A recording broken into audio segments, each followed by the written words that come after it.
Boa noite, pessoal. Tudo bem? Chegando aqui, tô tentando fixar o tema. Peraí. Pronto. Boa noite a todas e todos. Tudo bem? Fernanda Barreto. Estamos aqui no ar, entrando no ar, para mais uma live do nosso IBDFan Brasil, falando hoje de um tema muito interessante que já está fixado aí embaixo, a responsabilidade civil pela desistência na adoção. Então vamos trabalhar hoje esse tema extremamente atual, uma situação que vem desafiando os nossos pretórios, os nossos tribunais, com mais frequência do que nós esperaríamos e desejaríamos, obviamente, mas que precisa ser enfrentado. E para enfrentá-lo, eu tenho hoje a presença de um grande amigo, professor, foi meu professor de faculdade na Universidade Federal da Bahia, é meu colega, né? Nós ensinamos juntos em algumas instituições, na rede LFG, em alguns outros lugares, e tenho o prazer de ser parceira acadêmica dele e de, sobretudo, aprender muito com ele na vida. É uma pessoa que me ensina diuturnamente, que é o professor Pablo Stouzer. Eu tenho com o professor Pablo uma relação de fraternidade real, palpável e muito importante para a minha vida, para a minha formação. Aprendo sempre com ele. Então, estou esperando aqui a entrada do professor Pablo, que ele nos mande o convite. Deixa eu ver se já tem aqui alguma... Acho que ele ainda não chegou. Professor Pablo Stouzer, você está nos ouvindo? Nos mande o convite para a sua participação. Boa noite, pessoal. Vamos chegando. Diva, Alessandra, pessoal que eu estou vendo aqui os nomes. Estamos juntos. Martinha, Aletea, Genilson, Rafael, Roseilton, Mariane, Walter Faria, boa noite, Walter. Ale Camargo, Rafael Silva, Fernanda Conque, Ana Pati, oi Ana Pati, tudo bem? Melissa, vamos juntos. Professor Pablo Stouzer, estou lhe aguardando, hein? Para a gente poder começar. Esse tema é, né, Tayane, muito importante. Um tema difícil, pessoal. Um tema denso. A responsabilidade civil pela desistência na adoção, de fato. Obrigada, Érica. Um beijo grande. Não é um tema fácil. Não é um tema, assim, muito palatável logo, né, de início. É um tema que causa incômodo, mas é um tema que precisa ser trabalhado. A gente tem tido uma repercussão de muitos casos, né, no Brasil e no mundo. E faz parte do nosso papel enquanto juristas, do nosso papel social e do nosso papel como juristas familiaristas, exatamente, Aleté, é melindroso. Mas precisamos adotar essa postura de coragem de trabalhar esses temas. Muita gente aqui dizendo tema do meu TCC, né, nos comentários que fizeram ao nosso artigo também, muita gente dizendo que é um tema sobre o qual já se debruçou, sobre o qual pensa em se debruçar. Oi, Mônica, tudo bem, Moniquinha? Oi, Eliane, tudo bem, gente? Mônica de Franca, minha amiga, um beijo grande. Muito bom ver gente do IBDFan do Brasil inteiro e também pessoas que ainda não são do IBDFan. Quem não é do IBDFan, se junte a nós. O professor Pablo Stouzer aqui nos mandou um convite. Deixa eu ver se eu consigo visualizar que ele chegou. Pronto. Professor Pablo.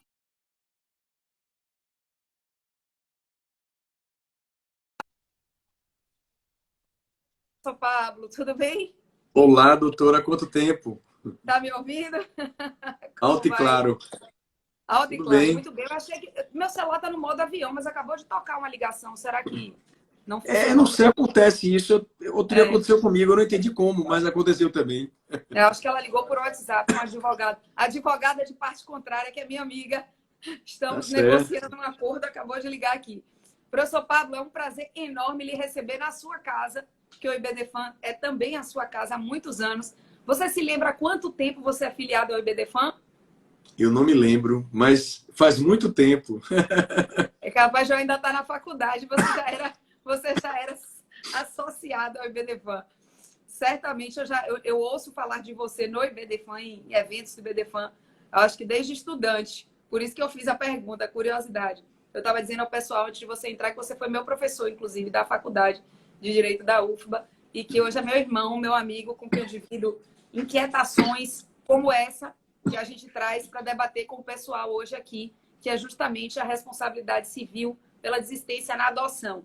Então, pessoal, vocês que estão entrando, vão mandando aí essa live para os amigos, né? Vão avisando que nós estamos no ar nessa quinta-feira à noite, para que vocês possam nos ajudar a enfrentar uma temática que, como eu dizia, é densa, mas é necessária.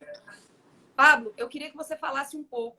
Você me convidou para escrever o artigo que a gente publicou nessa segunda-feira em vários lugares, inclusive no IBDFAN, né? Saiu em alguns sites como o Jus Navigante, como o Jus Brasil, o professor Flávio Tartucci nos deu a honra também da publicação. E eu queria lhe pedir que contasse aqui, porque eu sei, mas eu queria que você dissesse de público o que lhe levou a se debruçar e a ter essa necessidade de falar sobre esse tema.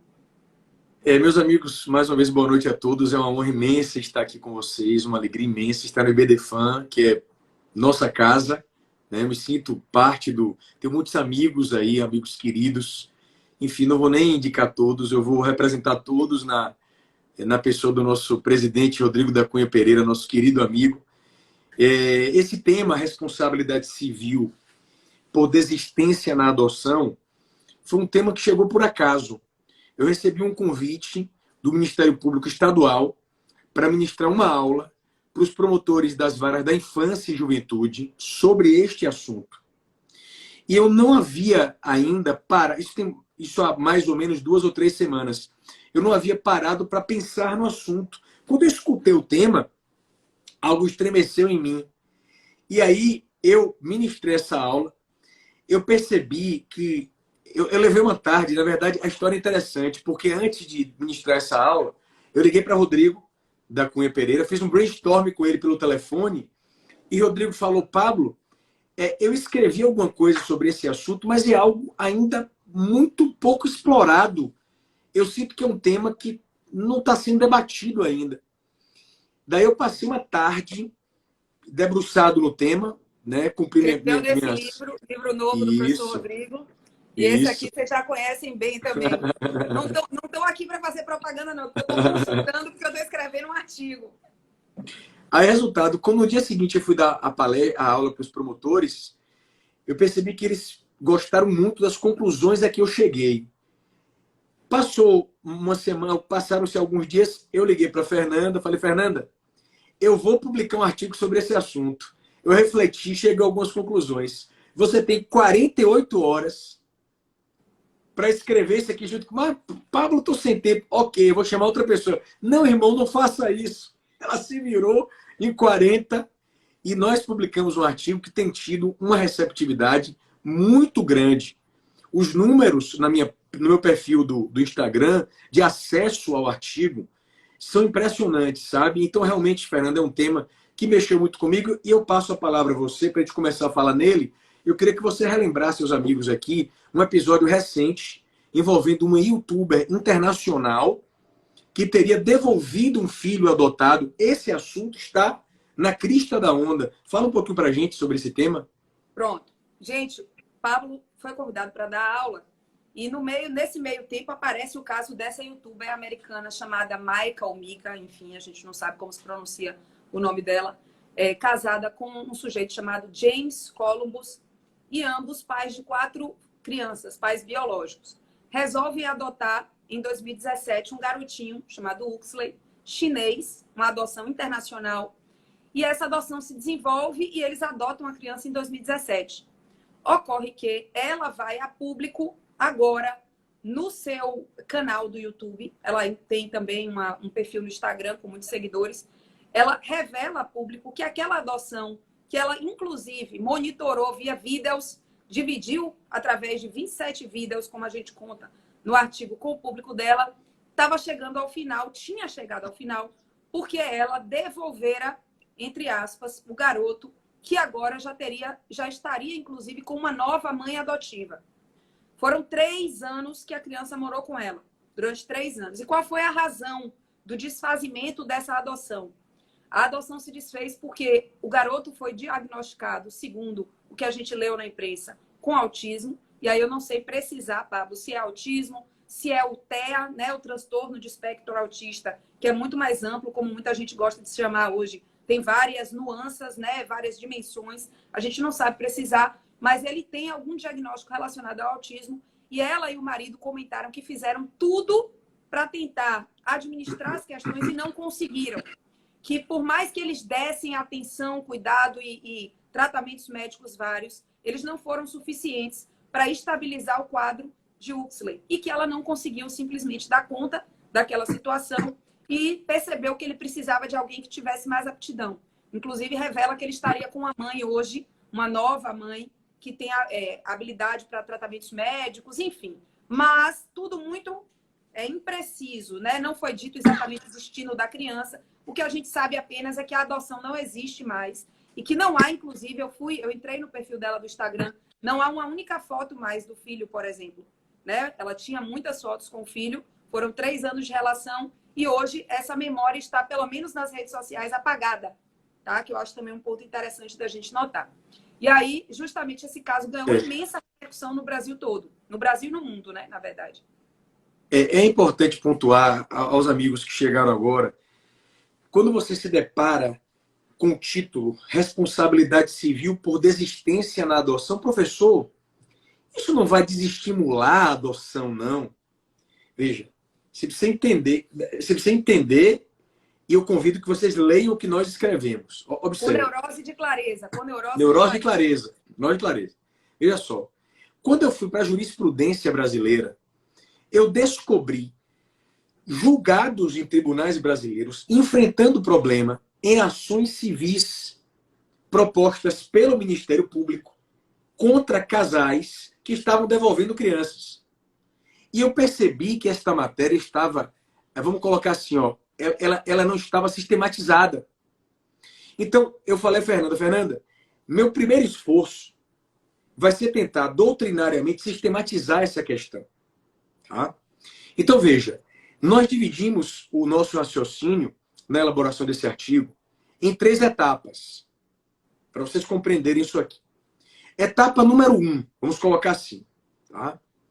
O artigo 46 do ECA prevê o chamado estágio de convivência. Os pais adotivos, eles se submetem a um estágio de convivência com o filho adotivo. E esse estágio de convivência, que geralmente ocorre no abrigo, com acompanhamento da equipe disciplinar, inclusive quem nos ajudou nesse ponto foi a grande professora Silvana Dumont, não foi, Fernanda? Isso. Grande professora e amiga. Presidente da Comissão de Adoção do IBDFAM. Quem manda um beijo carinhoso. Então, veja, nessa primeira fase, vamos colocar assim, etapa 1, fase 1. No estágio de convivência, o casal está conhecendo o filho. O filho está conhecendo o casal. Então, a desistência que ocorra dentro do estágio de convivência é um direito potestativo legítimo. Veja, gente. Então, veja. Tá? Primeiro ponto nosso aqui, primeira conclusão. A desistência que ocorre no estágio de convivência, salvo em situações excepcionais, que a gente não tem como agora detalhar, fizemos no artigo isso. Regra geral, a desistência que ocorre dentro do estágio de convivência não gera responsabilidade civil. Não. É aquele momento em que a criança está cortejando, cortejando, entre aspas, os pais a criança. O estágio de convivência é para isso. Então, o casal pode fundamentadamente dizer, excelência, tá? Eu não acho que eu estou preparado. Ok. Não há que se punir esses pais por conta disso, esses pais, né? Esses potenciais pais. Se a desistência ocorre dentro do estágio de convivência, é um direito potestativo, em regra, legítimo. O que acontece, todavia, na prática, fase 2, etapa número 2, eu vou te dar a palavra aqui, Fernando, para você acrescentar, é que, fim do estágio de convivência, o casal requer a guarda dessa criança. E essa guarda é deferida. E essa guarda é deferida em favor desse casal que consolida um vínculo com aquela criança. Uma promotora amiga minha disse que, Pablo, eu tomei contato com um processo de adoção que, por razões determinadas, estava demorando. O casal estava há 8 anos com a guarda da criança e resolveu exercer o direito de desistir. Pera lá. O direito de desistir fora do estágio de convivência, diante de uma guarda consolidada, com base no amálgama do tempo, no cimento do afeto, você vai me dizer que isso não gera, não repercute de forma massacrante na vida daquela criança? Porque, vejam só. Criança ou adolescente, né? Vejam só. O fundamento que nós colocamos no nosso texto, Fernanda, é bem interessante. Quando o casal resolve desistir da adoção após um tempo considerável de guarda provisória, existe em nossa visão, em tese, um abuso do direito de desistir. E não, professor, mas e o dano? Há julgados dizendo que esse dano é um dano de uma dor indescritível para a criança e para o adolescente, que já foi rejeitado antes, muitas vezes. Nós, inclusive, concluímos em nosso artigo que esse dano moral é um dano in re ipsa, que dispensa prova e juízo. Fernanda, se põe no lugar da criança, daquele adolescente, que depois de um período de guarda de 8, 9 anos, 4, 5 anos, meu Deus, esse exercício do direito de desistir tem de gerar algum tipo de consequência. O que é que você acrescentaria, minha amada professora Fernanda? Eu acrescento agora. Deixa eu só lhe pedir um favor, irmão. Tem gente pedindo, algumas pessoas, para desativar comentários. Oi, doutor Alberto, nosso presidente do BDFAN Bahia. Um beijo enorme, muito obrigada pelo prestígio. Você se lembra, irmão, como é que a gente desativa os comentários aqui? Você clica nas 3 bolinhas que estão aí embaixo e aparece desativar comentários. Ah, pronto, deixa eu ver se eu consigo. Gente, a gente reabre os comentários ao final, tá? Faltando aí 5 minutinhos para a gente encerrar, eu libero os comentários de novo, porque teve já algumas pessoas pedindo para desativar, por isso tumultuar a internet para eles ou confundir a absorção do tema. Pois bem, o professor Pablo vinha aqui conduzindo muito bem 2 conclusões iniciais às quais nós chegamos. Desistência da adoção no estágio de convivência, que é esse período que deve se dar, sobretudo no abrigo, esse período inicial, que deve durar 90 dias, podendo ser prorrogado por igual período, tá? Não gera, em regra, responsabilidade civil, porque é uma desistência legítima, ou seja, não abusiva. Já a desistência que ocorre com guarda provisória deferida, com a criança já convivendo na residência dos adotantes e, sobretudo, claro que isso, gente, vai sempre depender da análise do caso, sempre. Não é aquela análise do caso trazida aqui porque a gente não tem resposta, não. É a análise do caso porque essas situações são complexas e demandam a mensuração, né, a análise de como foi aquela guarda e se de fato aquilo gerou solidificação de laços. Se houve a formação de uma maternidade socioafetiva, se houve de fato a construção de laços baseados numa convivência, obviamente a desistência poderá, como o Pablo muito bem ponderou, gerar danos imensuráveis para essa criança e esse adolescente. Diga. Um adendo. Por que nós fundamentamos na teoria do abuso de direito? Aqui é uma coisa que eu tenho colocado sempre para Fernanda. Fernanda, vê se vocês não concordam comigo. Eu tenho dito muito isso a ela. Fernanda, o especialista em direito de família hoje, você que me escuta aí agora, do IBDFAN, você que advoga na área de família, pare para pensar. As questões mais complexas que você enfrenta em direito de família hoje, quando você tem uma dúvida difícil, pô, tô com um caso difícil, geralmente a dúvida que vocês têm não é propriamente de direito de família, né? Então, às vezes, Fernanda, aqui que não estou conseguindo resposta. Quando ela me pergunta, ela supostamente, ela me liga, né? Pô, irmão, tô com uma dúvida em direito de família. Eu falei, o que foi, Fernanda? Que dúvida, minha irmã? Ou eu tô com... Quando ela me pergunta a dúvida dela não é propriamente em direito de família. É, por exemplo, no direito empresarial, conectado ao direito de família. É na teoria geral do direito civil, conectado ao direito de família. Por isso, parênteses, a pós-graduação em que nós ensinamos, que você é minha colega, que tem uma parte de direito de família. Eu sempre digo, olha, Fernanda, eu gosto muito do programa dessa pós, porque para a pessoa chegar na disciplina de direito de família, ela passou por parte geral, ela passou por contratos. Porque para você ter uma noção do direito de família, hoje, você precisa sair dele para voltar. Tá? Eu estou dizendo isso porque quando a desistência da adoção ocorre num período de guarda consolidado, vínculo formado, A guarda já tem 2, 3, 4 anos. O que fundamenta essa responsabilidade civil é o abuso do direito de desistir. E lembre-se, teoria geral agora, parte geral, que o abuso de direito, no artigo 187 do Código Civil, isso para você colocar na sua petição, o abuso de direito do artigo 187 do Código Civil é um abuso que traduz uma ilicitude objetiva. Traduzindo, de acordo com o Código Civil brasileiro, para a configuração do abuso de direito, não se exige demonstração nem de dolo nem de culpa. Ou seja, professor, mas os pais desistiram da criança 5 anos depois, mas não tiveram culpa, ninguém está discutindo culpa, porque o abuso de direito, a cláusula geral do artigo 187, consagra uma ilicitude objetiva. É claro que essa indenização tem um caráter pedagógico. Aí vai entrar a discussão que a gente entra quando fala sobre abandono afetivo. Tá? É uma discussão. O direito tem de dar alguma resposta. É a resposta perfeita? Não.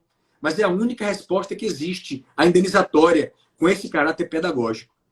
Então, essa desistência no curso da guarda, Fernanda, pressupõe a consciência de que daquele ato, dependendo, claro, da análise do caso concreto, porque você pode ter um exemplo de uma situação, professor, eu advoguei num caso que o casal obteve a guarda e pouco tempo depois ele desistiu.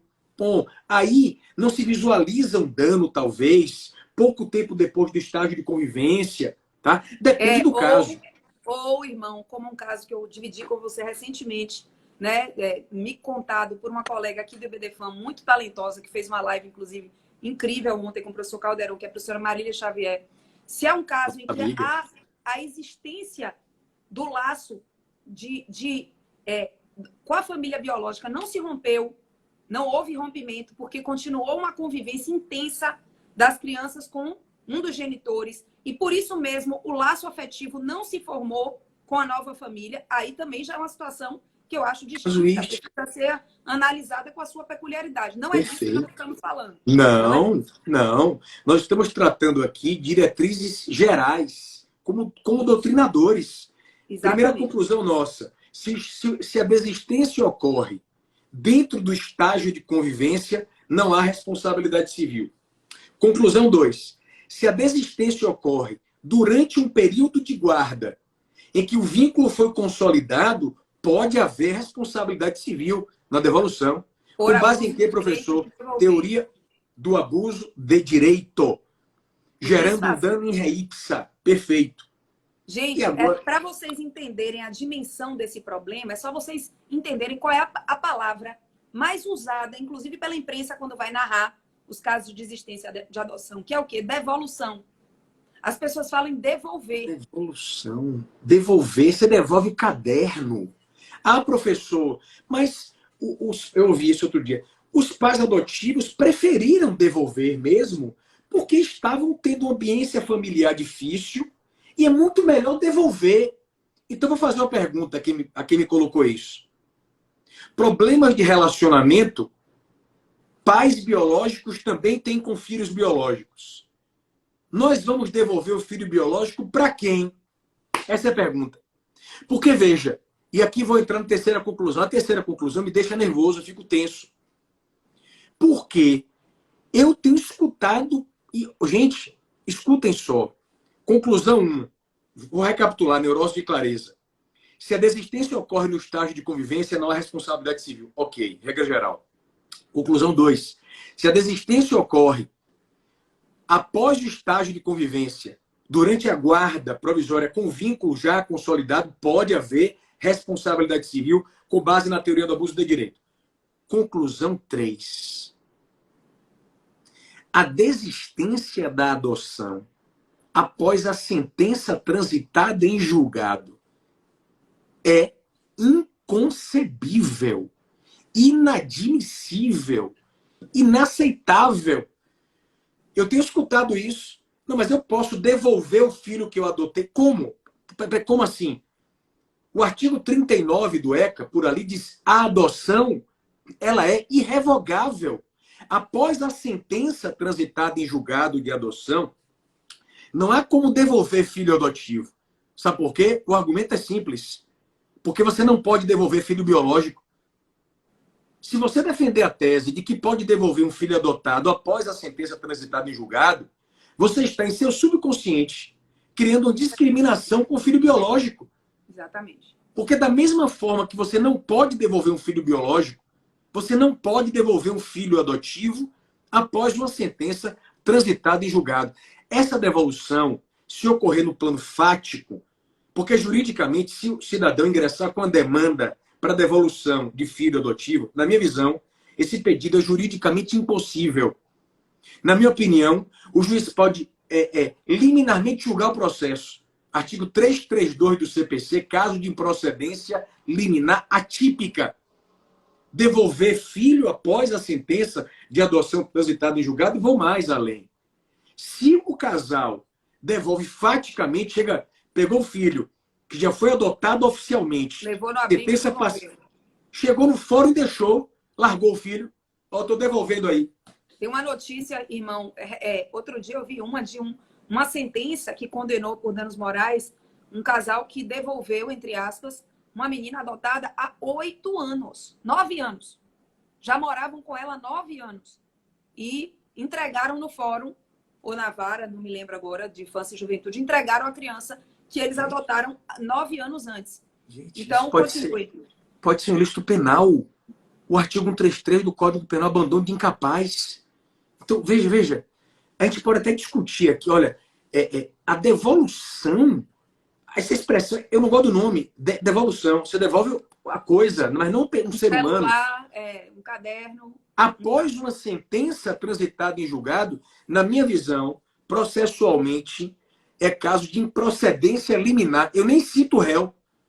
É uma medida atípica. É uma improcedência atípica, artigo 332 do Código de Processo Civil, Fernanda. O que você acha, minha irmã? Concordo plenamente. Acho que a devolução é juridicamente impossível. O que nós podemos discutir, gente, para vocês não acharem que aqui nós temos um posicionamento, estamos fechados a ouvir ideias.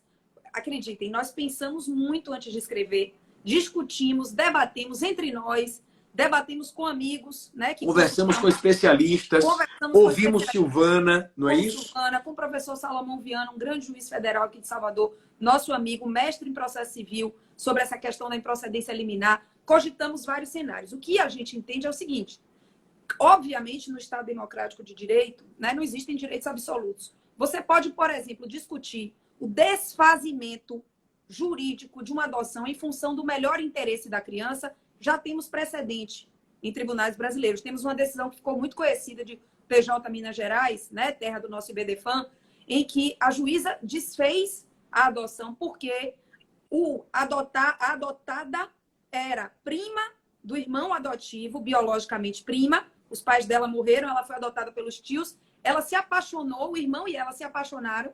Ela engravidou. E essa família seria, para o direito, uma família incestuosa. Perfeito. Que é uma família não reconhecida juridicamente. Isso não é uma devolução. Não é uma devolução. Não é uma devolução. Não é uma devolução. É um desfazimento excepcionalíssimo de uma adoção, que é irrevogável. Mas, nesse caso, houve um desfazimento em função do melhor interesse da pessoa adotada. Foi para ela, a adotada, que aquele desfazimento militou em favor. Não é devolução. Eu até comentava com o Pablo recentemente, eu tenho uma demanda aqui em Salvador, patrocinada por mim, de desfazimento de uma relação parental biológica. Tá? Na verdade, desfazimento de um vínculo paterno-filial por abandono afetivo. Uma causa difícil, que eu esclareci muito a minha cliente antes de entrar, que era uma coisa muito inédita, que a gente não tinha precedente. Eu consegui encontrar um caso em Vitória do Espírito Santo de desfazimento de uma relação maternal, né, da mãe de 4 filhos, que acabou saindo da certidão e tal. Mas eu acho assim, discutir o desfazimento por uma razão que seja, significa paridade de tratamento com qualquer tipo de filiação. Então, eu não posso discutir algo para adoção que não caiba para uma relação biológica. Então, eu estou discutindo uma desistência, não é uma devolução, não é uma desistência.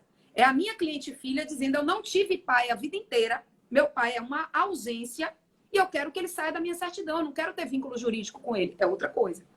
Diga, irmão. A devolução após a sentença transitada em julgado é abandono. Exato. Abandono, veja só, é igual filho biológico. Por que vai pensar diferente? Eu não consigo pensar diferente. Eu também não. Eu também Você não. consegue? Eu sei que Não. vocês que me escutam agora do IBDFAN, vocês são pessoas, vocês são profissionais diferenciados, porque vocês não só compreendem intelectualmente o direito de família, vocês sentem intuitivamente o que ele é.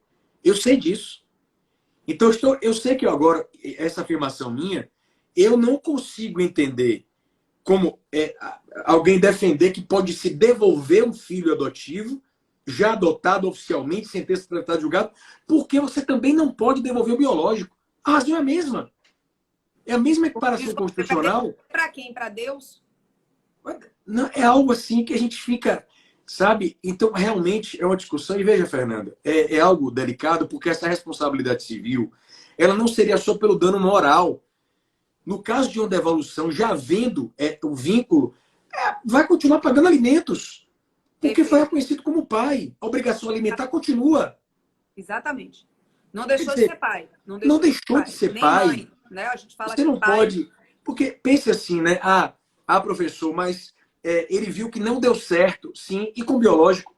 Quantos pais biológicos e mães e filhos têm relacionamento dificílimo? Então, Você vai ingressar com a devolução? Então, hoje, sem se falar, com relações rompidas. Infelizmente, existem muitos, inúmeros. É algo assim, é algo muito...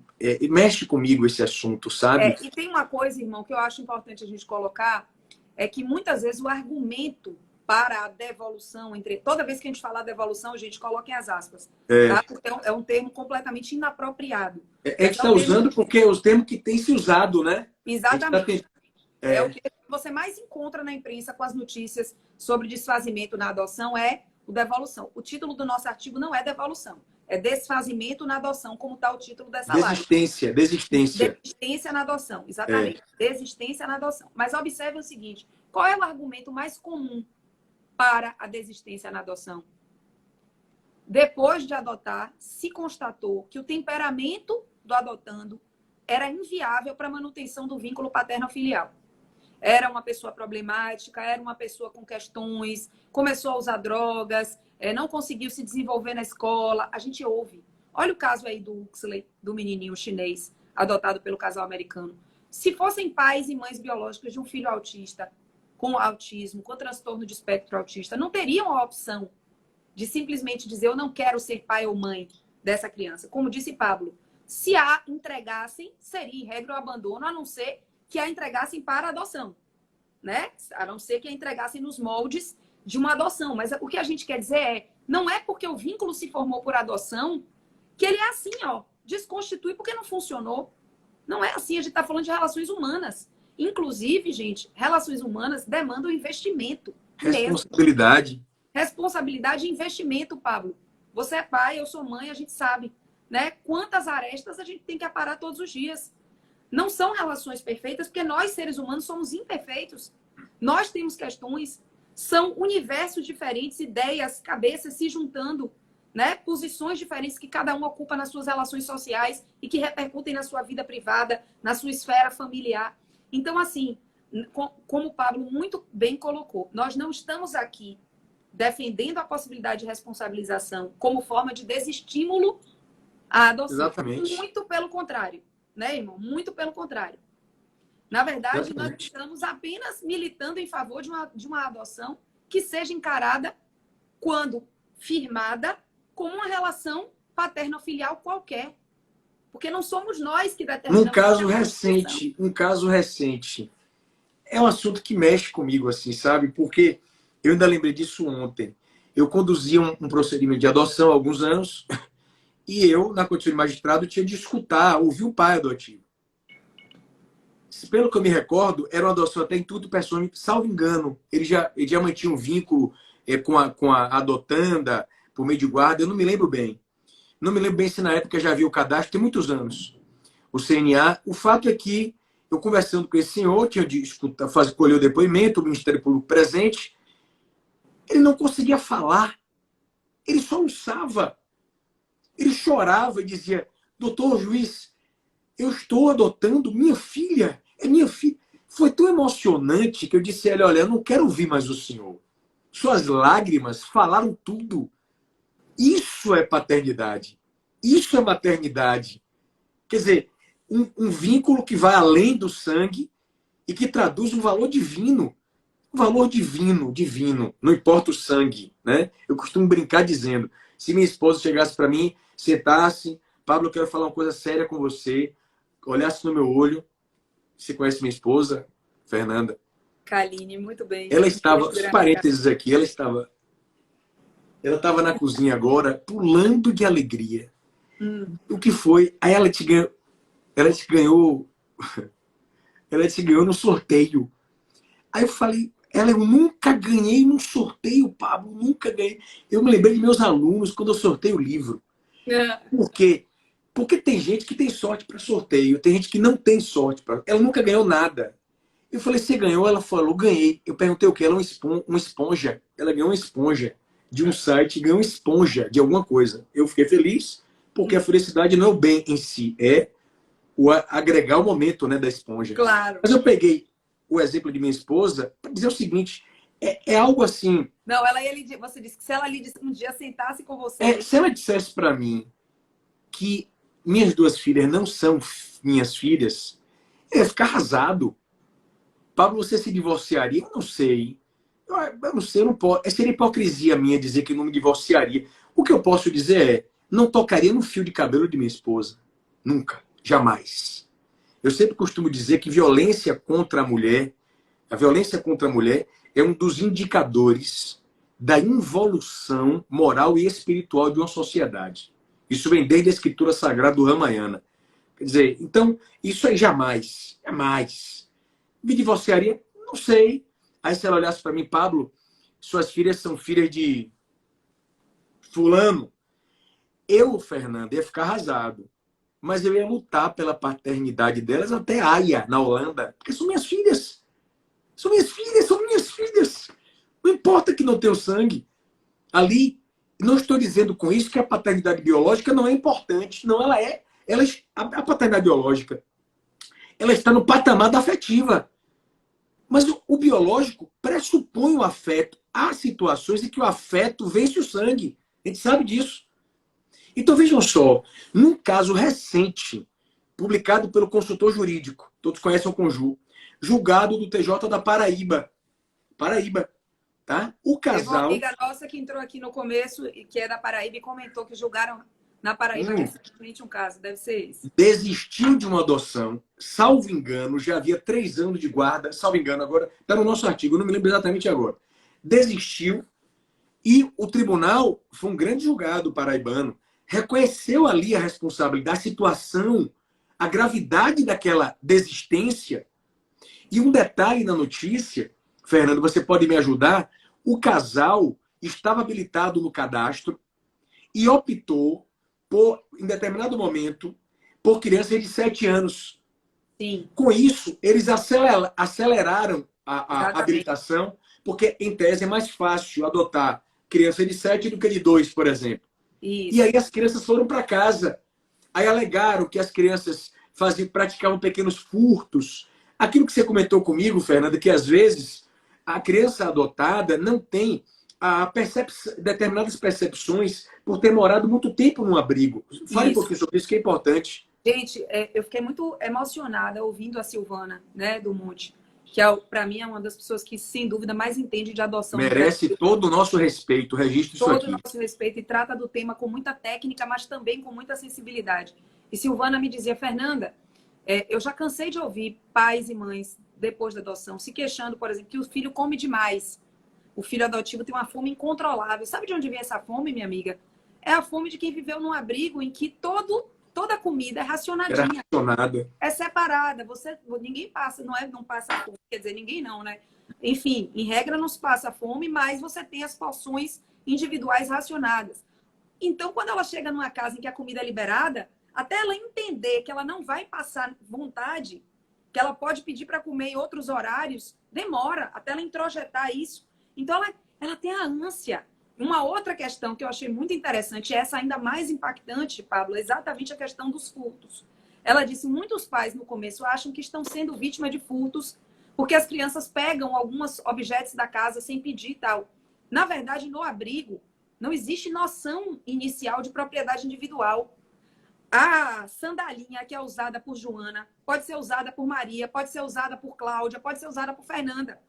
Ou a camisa que é usada por Pablo pode ser usada por Fred, pode ser usada por Rodrigo, pode ser usada por Rodolfo. Não existe. Todo mundo ali pode usar os mesmos objetos. Então, até ela entender, quando chega numa casa, que aquele objeto que ela pegou também não é dela, estando na casa que ela habita, demora para processar. Principalmente crianças mais novas, né? Vão demorar para processar. Então, assim, gente, esse é outro ponto interessante. Obviamente, quando você adota uma criança, você não esteve ali desde o primeiro dia. Você não, né, inoculou nela os seus valores desde o início. Houve outra criação, houve uma rejeição original, que é traumática, sem dúvida, né, que é a da família biológica. Então, essa criança vai demandar um cuidado, um carinho, uma paciência, né? É importante, eu acho, irmão, e eu queria que você colocasse também um pouco sobre isso, porque antes de eu desabilitar os comentários, eu ouvi algumas pessoas já pontuando a questão do Estado, do papel do Estado. Eu acho que o Estado tem uma responsabilidade muito grande que deve ser exercida durante o processo de adoção, que é a questão da equipe. Você quer falar um pouco sobre? Esse é um assunto interessante. Veja como uma coisa puxa a outra, né? Esse artigo nosso, e como eu disse a vocês, é porque você não consegue ver os números. Eu vejo lá no meu perfil. Foi algo realmente que me surpreendeu muito. O efeito do tema, talvez pela ausência de sistematização até o momento. E veja como é um tema que puxa outras reflexões. Então vamos imaginar uma situação em que, em tese, dia desses me perguntaram isso, ter havido uma falha da equipe disciplinar ao longo do procedimento de adoção. E o casal lá na frente aponta essa falha para justificar uma, entre aspas, devolução. É outra temática, é outra discussão aqui. Exatamente. Outra discussão. A equipe que talvez, ela é muito importante. Ela tem veja, que dar um suporte. construir o vínculo afetivo é complicado, sabe, Fernanda? Talvez a regra a saída número 1 seria em tese, uma demanda indenizatória contra o Estado, mas não propriamente uma desconstituição de um vínculo. Perfeito, concordo com você mais uma em vez. tese. Por que eu digo em tese? Porque direito de família é um mosaico multicolorido. Estamos aqui tentando traçar diretrizes científicas, chegamos a 3 conclusões, tá? A conclusão número 1, a desistência que ocorre no estágio de convivência em regra legítima é um direito potestativo. Pablo travou. Peraí, vamos ver se ele volta. Deve ser alguém ligando para ele, tipo me ligaram no começo da fala. Mas vou prosseguir aqui enquanto ele volta. Eu acho que eu não estou travada, só ele. Acho que deu uma queda aí, né? Siga, de sinal. Siga. Não é? Para mim continuou, acho que foi o seu que Então, falou. a conclusão 2. A desistência que se opera no curso da guarda provisória com vínculo consolidado pode caracterizar abuso de direito. A desistência após a sentença apresentada e julgado é inconcebível. Absolutamente inconcebível essa desistência, gerando responsabilidade civil e talvez penal. Então, veja, num caso como esse, que há em tese uma falha, é difícil, Fernanda, tá? Você dizer, o vínculo vai ser desconstituído. Depende da análise do caso concreto. Perfeito. Acho que sem prejuízo do cabimento de uma indenizatória contra o Estado, isso aí para mim é, né, se você consegue de fato demonstrar falha no procedimento. Isso acho que é uma coisa cogitável com mais facilidade do que o desfazimento em função da falha no processo, tá? Se, como disse Pablo, o vínculo socioafetivo foi consolidado. A gente não pode nunca esquecer, gente, que nós estamos falando de um direito das famílias, esse brasileiro, que é hoje exportado para o mundo, é referência no mundo. Recentemente, Pablo, eu tive numa palestra, você sabe, com juristas portugueses, né? Eu e o professor Rodrigo da Cunha. E é impressionante a admiração que eles têm pelo direito das famílias do Brasil. É impressionante, uma advogada que palestrante disse que a tese dela, de mestrado, de doutorado, enfim, foi sobre abandono afetivo, que é uma tese do Rodrigo da Cunha Pereira, que ninguém nunca no mundo tinha falado, e foi ele a primeira pessoa, com aquele caso lá de Minas Gerais, do Alexandre Fortes, a suscitar. Então, esse direito é um direito que reconhece a paternidade socioafetiva em nível de igualdade, como o Pablo ponderou, com as outras origens parentais. Ela não é menos importante, ela não é uma paternidade de segundo grau, né? Então, a gente não pode esquecer isso. Nossa, já caminhando para o final, porque eu acho que o pessoal tem que ler o artigo, certo? A gente não vai nem convidar todos. Pode até reabilitar os comentários, minha irmã. Deixa eu te falar uma Vou coisa. ficar no horário, Nosso inclusive, a gente direito de cai família, daqui a meia hora. nosso direito, nossa construção, nossa doutrina é, é das melhores do mundo. Eu não tenho dúvida disso. Quando eu falo direito, não estou colocando propriamente a lei brasileira, porque em direito de família é mais difícil você dizer que o sistema legal é... Não, tem se aperfeiçoado. Mas a nossa jurisprudência e doutrina tem evoluído mais. O problema no Brasil é a quebra de paradigma, é a cultura. É você quebrar o preconceito, quebrar o tabu. Então a dificuldade maior está dentro da cabeça das pessoas, minha amiga. Com Sobre tudo certeza. isso. A professora Silvia Marzagão, que é outra amiga nossa, professora em São Paulo, ponderava, né? Não é um tema fácil, mas a gente precisa entender que as pessoas que adotam estão sim praticando um ato de amor, eu não tenho dúvida, mas não é um ato de caridade. É um ato de amor Exatamente. de quem quer um filho. Exatamente. Eu sou mãe socioafetiva. Pablo sabe disso. Eu não falo disso frequentemente porque eu não quero que pareça que eu estou escrevendo ou tratando do assunto porque sou mãe socioafetiva, mas eu sou. E eu sei que, como mãe socioafetiva, assim como toda e qualquer mãe, eu tenho meus momentos de dizer, ai meu Deus, e se eu não tivesse essa filha? Ah, meu Deus, esse trabalho. E se eu fosse livre, solta na vida? Né? Eu não precisava ter certas responsabilidades. Esse tipo de pensamento é humano, ocorre para todas as pessoas. Para o pai biológico, para os pais em geral. Para qualquer um, exatamente. Mas eu não posso, ao escolher a minha filha, achar que ela vai ser uma princesa imune, infensa a qualquer tipo de comportamento ruim, a qualquer tipo de problema. Eu me lembro, Pablo, que ela uma vez teve uma briga comigo, pequena, com uns 8 para 9 anos, fugiu para a quadra do prédio, se escondeu. Foi um dos piores dias da minha vida. Eu não sabia onde ela estava, eu enlouqueci. Eu teria infartado. Se escondeu atrás de uma moita na quadra do prédio. Imagine se eu tivesse, naquele momento, dito, essa menina é problemática, é um comportamento que não vai, né? Não vai dar certo. Não. Eu tratei como eu deveria ter tratado, como se ela fosse minha filha biológica, porque ela é minha filha. Ponto. E hoje ela é uma moça de 23 anos fazendo faculdade de medicina, estudando e avançando na vida e fazendo as coisas dela. Entendeu? Mas isso exige persistência. A gente não tem... Diga, irmão. Não tem como agradecer, minha irmã. Isso aí é lindo. Palmas para você. É isso aí. Ser mãe é isso aí. Não é palma. É só que a gente não pode... Não, palma que eu digo assim, em homenagem pelo exemplo que você está transmitindo.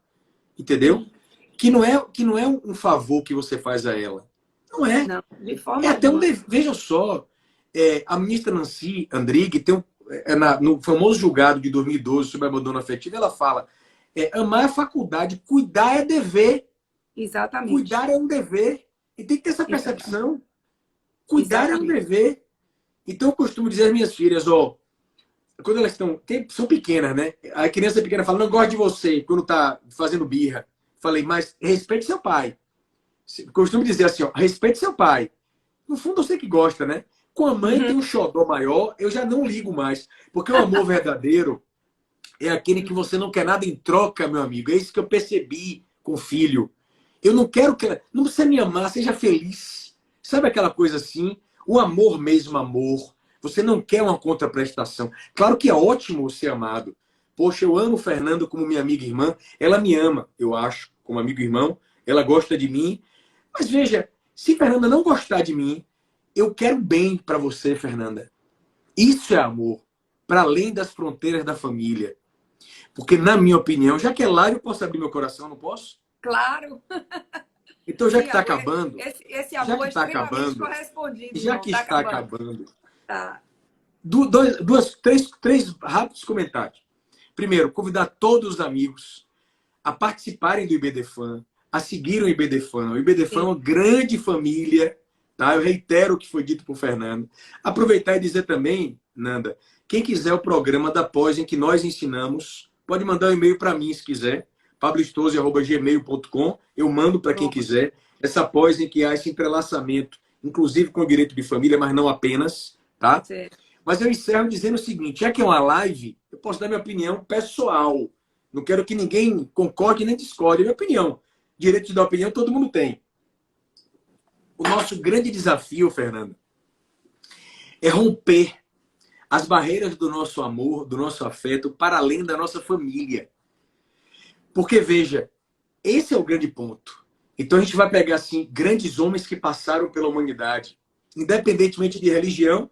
Jesus Cristo foi um ser humano extraordinário, né? Quer dizer, você expandiu o seu amor para além das fronteiras da sua família. Na minha opinião, na live a gente pode abrir o coração, não pode, Fernando? Ou não Claro, pode? irmão, fica à Na vontade. minha opinião pessoal, Deus é tão humilde, ele é tão humilde, humildezinho, que ele se esconde atrás do amor dos nossos familiares.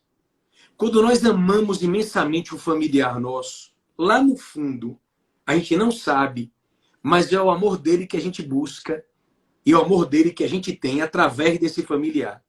Porque pare para pensar num detalhe. A nossa vida, quando a gente vem para a Terra, tá? Imagine aquelas folhas, Fernanda, que caem no rio, que está correndo, né? Quando as folhas caem no rio que está em movimento, as folhas, elas caem, elas descem sozinhas, como nós chegamos para a Terra. Elas se unem, elas não se unem, não se embolam, não fazem assim as folhinhas, é a família. Em determinado momento, elas se separam e elas se unem ao oceano infinito. As nossas vidas são rios na direção de um oceano infinito, que alguns podem chamar de Deus, outros podem chamar de bem, outros podem chamar de amor e outros podem não dar nome nenhum.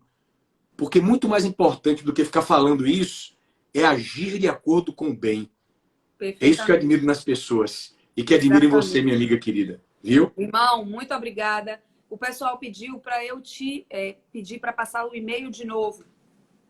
O e-mail, quem quiser o programa em que nós lecionamos como professores, programa muito bacana, pode escrever para mim, pablostouze@gmail.com, que eu mando. Posso demorar alguns dias, mas eu mando.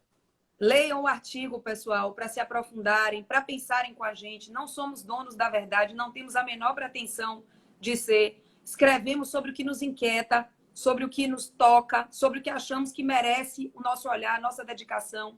E esse tema foi uma dessas inquietações. Então, fiquem à vontade para ler, para contribuir, para desenvolver, para escreverem também, para produzir. Direito das famílias é amor, direito das famílias é afeto, mas também direito das famílias é muito estudo, é muita técnica, é muita necessidade de se debruçar sobre constitucional, sobre processo. E façam isso e vamos em frente, fazendo o nosso direito avançar cada dia mais e se tornar cada dia mais, como eu disse, uma referência de um direito pulsante, inclusivo, plural, pelo mundo todo. Tá certo? Muito obrigada por essa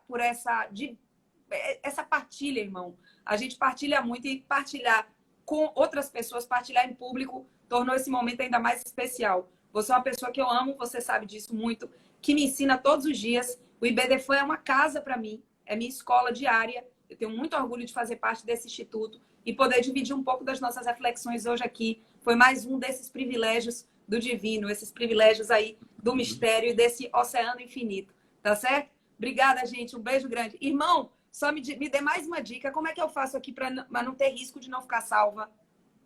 Você vai clicar no xizinho, vai encerrar a live. Ele vai perguntar se você quer colocar no IGTV. Pelo amor de Deus, faça isso, viu? Tá. Cláudio, vem cá me ajudar, amor. Eu chamo Cláudio na hora H. Tchau, meus amigos. Um abraço. Eu tava numa palestra, chamei Cláudio no meio da palestra. Beijo, irmão. Tá certo. Até mais. Cláudio, vem cá, amor. Por favor. Tá aqui ainda rolando. Chega aqui, amor. Não segue, Fernando. Não salve, senão você perde. A informação vem na tela. Encerrar agora. Amor, chega aqui rápido. Cláudio, eu tô parada. Tá todo mundo. Encerra a live. Encerrar agora. Aí vai encerrar e não vai partilhar, quer ver? Encerrar a live. Encerrar a live.